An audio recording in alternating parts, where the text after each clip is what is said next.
All right, it's book haul time. I have a whole stack of stuff here. There's a bunch of books I got in a book fair. I've got a game book that was sent to me. I've got comics. I have Keanu Reeves. I also have, and I want to do an unwrapping of this. This is S by JJ Abrams. So I'll do that at the end. All right, first of all, let's go through the stuff I got at the book fair. First up, I got Elric of Melnibone by Michael Moorcock. I did actually have this, but I picked this up because I wasn't quite sure, and it turns out the copy I had didn't have a map, whereas this one has a map. And you know I like maps, so I had to get that one. I also got The Revenge of the Rose, which is a more recent Elric novel. I'm gradually collecting all the Elric novels. I think I've only got about half of them so far, but when I get them, I'll read them. I also got The Jewel in the Skull. This is part of the Runestaff series. He has a whole bunch of various series. Don't know about that cover there. It's not the most attractive.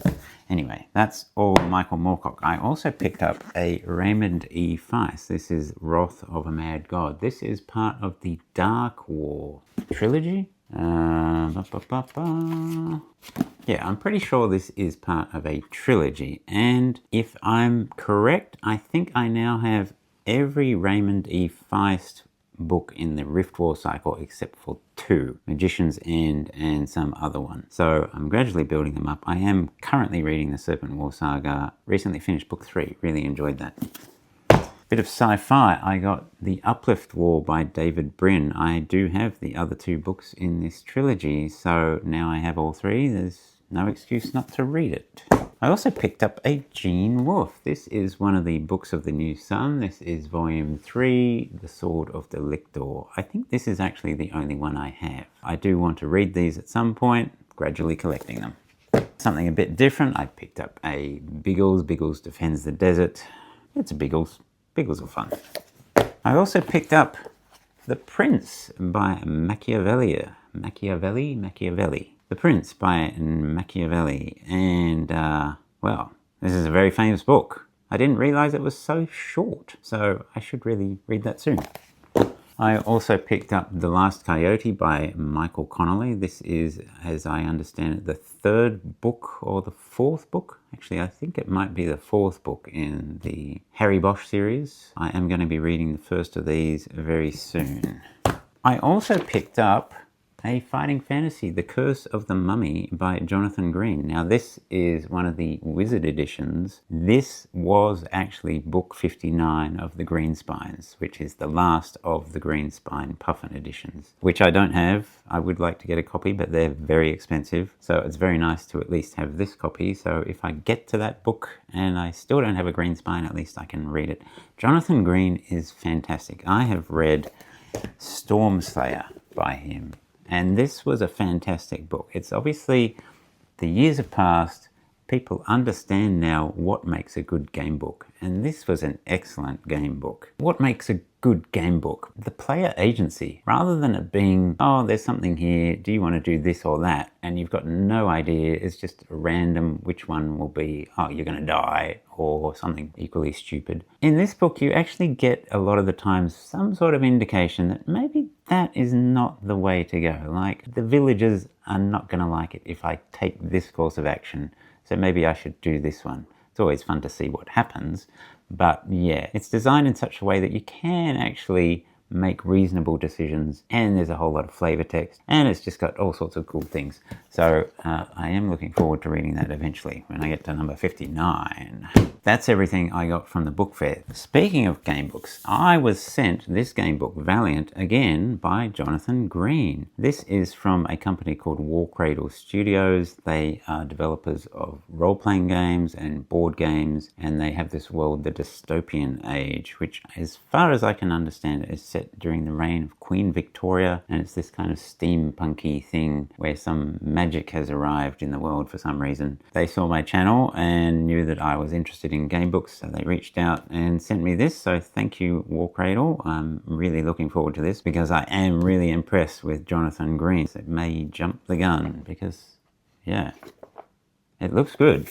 I might do a bit of video later. The next book is The Book of Elsewhere by Keanu Reeves and China Mieville. China Mieville, of course, of Perdido Street Station, and Keanu Reeves, well, he doesn't need an introduction. This I got from someone I know. They randomly just gave it to me. Thanks, Stuart. This is actually related to the Berserker comic book that I recently reviewed. It's about this character B, who's this seeming immortal. He's been alive for like 80,000 years or something ridiculous. And he's this guy that just can't die, and he goes into these Berserker rages. I'm not sure how much this has in relation to the comic. It talks on the back about the Black Ops unit, which I think is the same Black Ops unit that is in the comic book. But I think it's possibly a kind of side story to that. Anyway, I am looking forward to reading this, and I should probably read it soon because I just read the comic recently. And it's only 330 pages. Alright, it was also Free Comic Book Day. Look at all those comics. There's actually some dupes in here. But anyway, probably the most interesting one to most people on BookTube is Dungeon Crawler Carl. They are making a graphic novel version of Dungeon Crawler Carl, and this is like a volume. This is a number 0 issue, so it's basically the start of Dungeon Crawler Carl. I have not read any Dungeon Crawler Carl. I would like to. It was quite a fun comic. I've read it already. It's relatively short. It's just one issue. But it definitely gives the flavor, I think, of what you can expect from the rest of Dungeon Crawler Carl. That's all the comics. The last thing is S by JJ Abrams and Doug Dorst. Doug Dorst? Yes, Doug Dorst. And I'm going to switch the cameras, and I'm going to have a brief look at Valiant and do an unwrapping of this.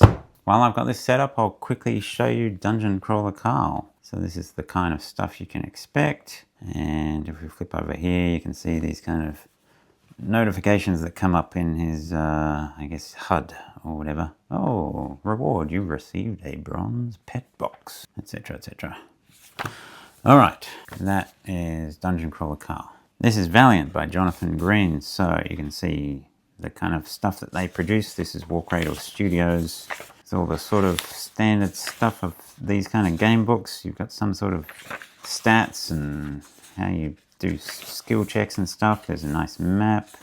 And you can tell just by looking at section 1 here, there's a lot of kind of flavor text, you know, people talking. If I have a flip through, just random spots, you can see there's all sorts of conversations going on. There's some sort of stuff for when you're fighting people. It looks pretty cool. So character sheet? No character sheet? Oh, right, this is the character sheet. Your operations log, right. So you have a few, I guess, because you can play it lots. It looks pretty extensive. All right, that's enough of that one. Cool.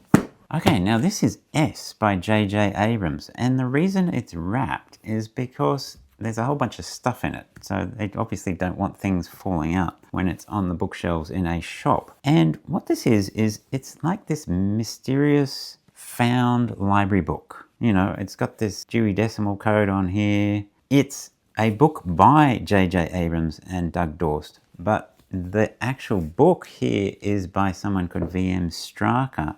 And not only that, there are people that write annotations in it because it's this library book that has been found. So let me go ahead and, yeah, cut that out. All right, that's boring. All right, let's open this up. All right, get this plastic off. Okay, that's the plastic gone. Chuck that over there. Now, you actually have to cut this. It feels just wrong, cutting a book. Okay, let's do it. Which side? All right, this side. Oh. Okay, it's open. All right, I'm opening this up. Oh, it's actually perforated. Well, it would be nice to know that. Anyway, here we are. Okay, The Ship of Theseus. This is the name of the book, this fake book. And there's some sort of story about some ancient mariner or something going on some trip, gets press ganged or something. And then apparently there's a whole bunch of stuff in here. Book for loan. Okay. Oh, like sheets of photocopy. And you can see here, wow, Pollard State University. So there's all these notes in the margins. And apparently there are two people that have borrowed this book. One person borrowed it and wrote a whole bunch of notes, and then someone later on borrowed the same book and are kind of responding to the notes. And apparently in the lore of this author, this V.M. Straka, only ever wrote this one book, and there's some sort of mystery about why he only wrote this one book and why he kind of, I don't know, disappeared or something. There's all sorts of stuff in here. I guess this is related to the university that this book is in the library of. So there you are. There's also, oh, there's a postcard. Greetings from Brazil. Wow. And I assume that this is like somehow related to what's going on in this section of the book. It's one of these ones where I don't know how you are supposed to read it. I mean, that's part of the mystery. Do you read through the book itself and then come back and read the notes? Do you read the book, read the notes of the first person, and then go and read the notes of the second person? This is going to be fascinating. I love this kind of stuff. I mean, it's really like a game book in some ways. It's just playing with the art form of what is a book. Yeah, I just thought, oh, it's a napkin. That is fantastic. I love it. Wow. I mean, they must have...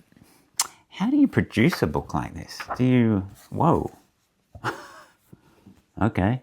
Some sort of compass thingy. Okay, these are all the people that have checked out the book. Wow, it's even indented. I mean, each of these books must be individually produced. I mean, how do you get a machine to insert all these things in the right pages? Wow, I'm really looking forward to reading this. Oh, all right, that is S. I don't even know why it's called S. So really there's like 6 people involved. There's the original author, there's the person who wrote the first notes, there's the person that wrote the second notes, there's JJ Abrams and Doug Dorst, and then there's me as the reader reading the book. So there's kind of 6 people involved in this experience. Very cool.